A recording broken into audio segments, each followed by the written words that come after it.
আপনারা দেখছেন নিউজ 7 দিন বাংলা, আর আমি সঙ্গে অনুপ্রক্ষিত। আমরা সবসময় মানুষের কথাই বলি। 2016 যে নিয়োগ, সেই প্যানেল উত্তীর্ণ নিয়োগ সমস্তটাই কিন্তু বাতিল করা হলো। একই সঙ্গে নাইসার আধিকারিকের বাড়ি থেকে যে 3টে হার্ড ডিস্ক উদ্ধার হয়েছিল, সেই 3টে হার্ড ডিস্কের বৈধতা রয়েছে। পাশাপাশি সিবিআই এই গোটা ঘটনার তদন্ত প্রক্রিয়া চালিয়ে যাবে। শুধু তাই নয়, হেফাজতে নিয়ে যাদের জিজ্ঞাসাবাদ তারা করতে চায়, সেই স্বাধীনতা কিন্তু এজেন্সিকে দেওয়া হলো। একই সঙ্গে সুপার নিউমারারি পোস্ট যারা তৈরি করেছিলেন তাদেরকেও কিন্তু প্রয়োজনে হেফাজতে নিয়ে সিবিআই জিজ্ঞাসাবাদ করতে পারবে। এবং এসএসসি কে দায়িত্ব দেওয়া হলো নতুন করে এই নিয়োগ প্রক্রিয়ার জন্য তাদের প্যানেল তৈরি করতে হবে। কলকাতা হাইকোর্ট থেকে সরাসরি সৌভিক মজুমদার আমাদের সঙ্গে রয়েছেন এই মুহূর্তে। সৌভিক, কলকাতা হাইকোর্টের ঐতিহাসিক এবং নজিরবিহীন রায় শিক্ষা নিয়োগ দুর্নীতি নিয়ে কি হলো আজ আদালতে?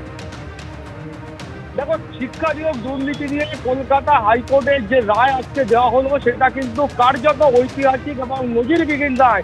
তার কারণ এক ধাক্কায় গ্রুপ সি, গ্রুপ ডি, 9 10 এবং 11 12 প্রায় 24,000 যে বিতর্কিত চাকরি প্রাপক, এই গোটা প্যানেলটা কলকাতা আজকে বাতিল করা হয়েছে।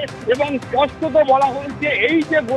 স্পষ্টত বলা হয়েছে এই যে গোটা নিয়োগ প্রক্রিয়া রয়েছে, এই নিয়োগ প্রক্রিয়ায় 17 ধরনের দুর্নীতি হয়েছিল। অর্থাৎ 17 ধরনের প্রক্রিয়া অবলম্বন করে এই গোটা প্যানেলটার মধ্যে নিয়োগ প্রক্রিয়া সেখানে দুর্নীতি হয়েছিল। এবং সেই জন্যই মাননীয় বিচারপতিরা বাধ্য হয়েছেন এই প্যানেলকে বাতিল করার জন্য। মাননীয় বিচারপতি দেবাংশু বসাক তার নির্দেশনামায় বলছেন যে এখানে 3টি অপশান তার হাতে ছিল বা 3টি বিকল্প তার হাতে ছিল, কিন্তু সেই বিকল্পগুলোর মধ্যে থেকে কার্যত শুধুমাত্র এই একটি বিকল্পই কাজ করেছে, তাদের হাতে অবশিষ্ট রয়েছে। এবং সেই বিকল্প হলো এই প্যানেলটাকে সম্পূর্ণভাবে বাতিল করে দেওয়া।